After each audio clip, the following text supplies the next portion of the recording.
Three, three, three, three, three. Okay. Three, three, three, three, three. I keep on saying three because there's three things that you need to know for this. See, here, welcome back again, guys. This is Brandon Ahmad, Microsoft certified trainer, independent consultant and trainer, actually, coming back again to further teach you about content management systems.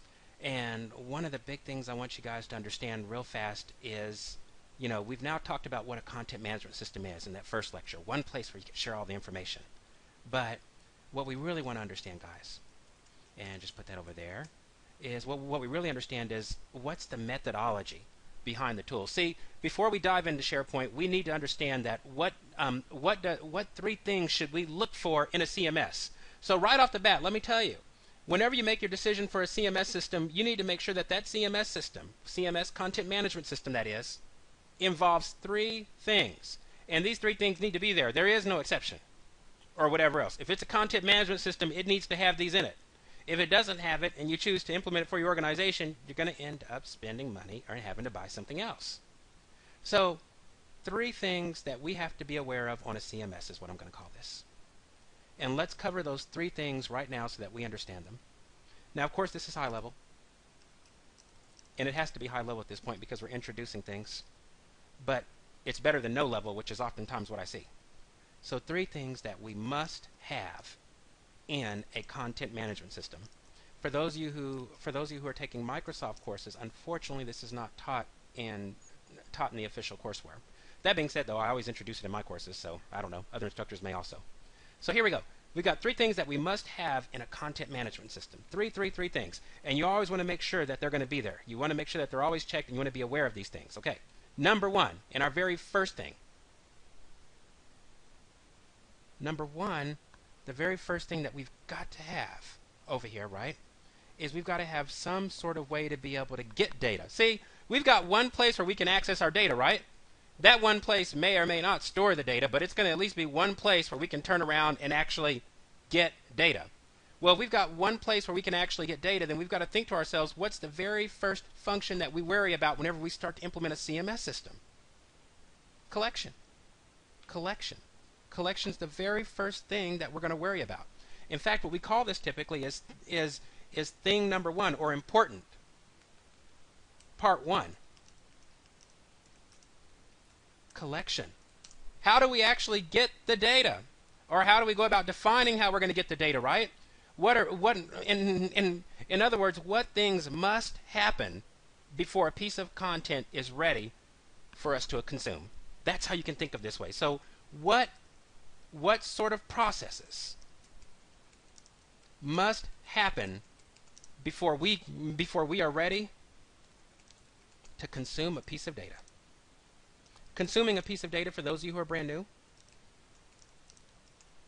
means using it, reading it, you name it.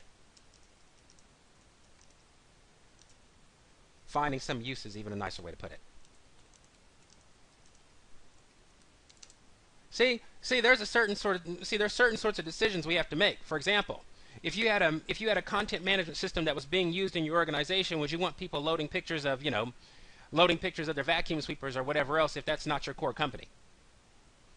You guys see what I mean? Or improper type emails or things like that. Or would you just want junk information in there, basically wasting everyone's time? Or would you have some sort of standard way that you wanted to actually format data, for example, that comes in? Oh, yes, all these forms are going to have this, or have this, or have this. Or we're going to be able to consume data this way through XML, or you name it. That's what collection is, and you have to think about that at the very beginning of a content management system.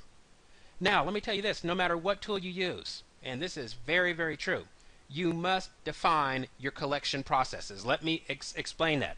I've told you guys before that I'm very much the anti-tool fiend, so to speak, in the sense that, yes, tools do great things, and I love to teach people how to use tools. But you've got to understand that human brains are needed. You have to make a decision at the very beginning whenever you take over a content management system, determining on how are you going to get information into that content management system. Or if you're not going to get the information into the content management system, where is that information going to be at so that you can actually turn around later on and access it? That's what you have to decide. And that's extremely important. Now, there's so many technologies involved in that. I mean, so many technologies. Yes, services tend to be the most popular one. Transmitting data over in XML and doing things like that. Yep, extremely popular. JSON also, for example. But then there's other types of but then there's other types of there's specialty services like integration services, for example, in the Microsoft world. How you take database information and transform it into another form that's actually more useful depending upon what you need. That's a classic example.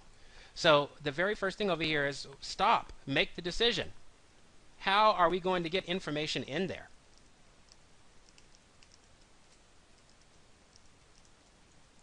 What kinds of things will we allow and what will we not allow?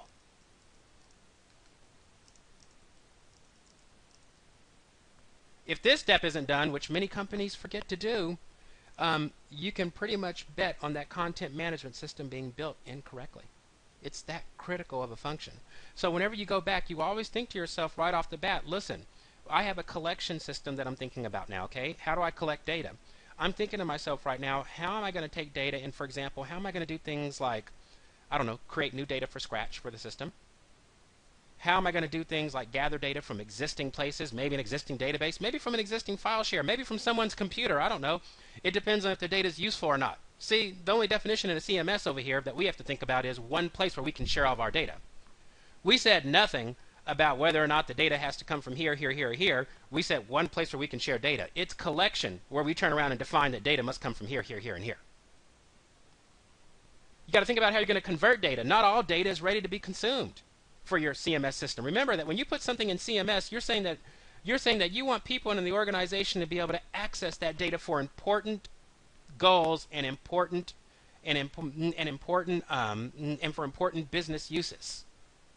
That naturally is going to involve some changing of data, sometimes some formatting if you think of the most simplest case. And then you got to think about things like aggregation. How are you going to aggregate the data? For example, edit the content. Add what's called metadata, which is absolutely essential because you use that for classification. That'll be in a later tutorial. And then you got to think too, what are you going to use to actually aid the collection of information? See, one of the most critical things about a CMS is, you know, you want to automate some of that information collecting. For example, wouldn't it be horrible if somebody had to get up every morning and go out and find someone's desktop and take 50 different, I don't know, Excel forms or you name it, something you name it, and basically copy and paste them every single morning into a content management system? That would be, forgive me for lack of a better word, hell, and a waste of time. You need automated processes that are going to allow for information collection when possible. And keep in mind, I said when possible. So you got that step number one over there, collection. So the first thing you do is you gather the collection. Now, let me tell you a little secret, once again, or not a secret. All of these best practices are available. Yes, all the best practices for the collection stage have been around forever. Yep, templates, you name it. You want to use those. Don't reinvent the wheel. Change the tire, so to speak. That's one of the biggest things I always tell people when I'm in class. Don't reinvent the wheel when you don't have to. Reinventing the wheel will result in a lot of money and a lot of wasted time.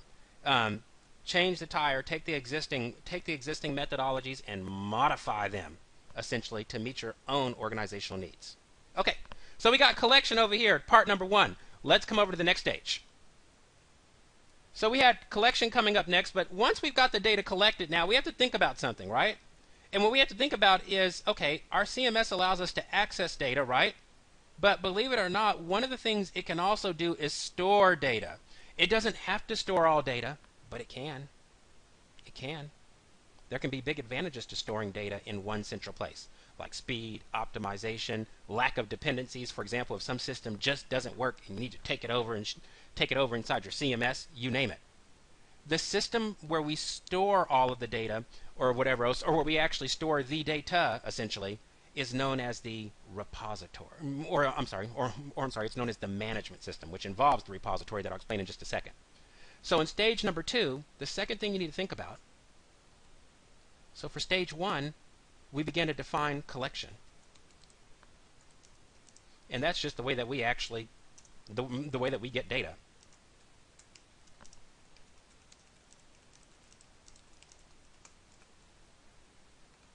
Now, for stage number 2, when we come over here, and for those of you who take Microsoft courses, you may have noticed that this is not covered within the courses. Remember, different instructors customize depending upon their needs. I customize as an instructor extensively, normally, if I can, if I have the time, that is. Not very unusual at all, because typically my philosophy is to add best practices into courses. For those of you who haven't taken Microsoft or haven't taken a bunch of tool-based types classes or how-to, this wouldn't the issue wouldn't apply at all. Now for stage 2, though, let's come over here. For stage 2, once we actually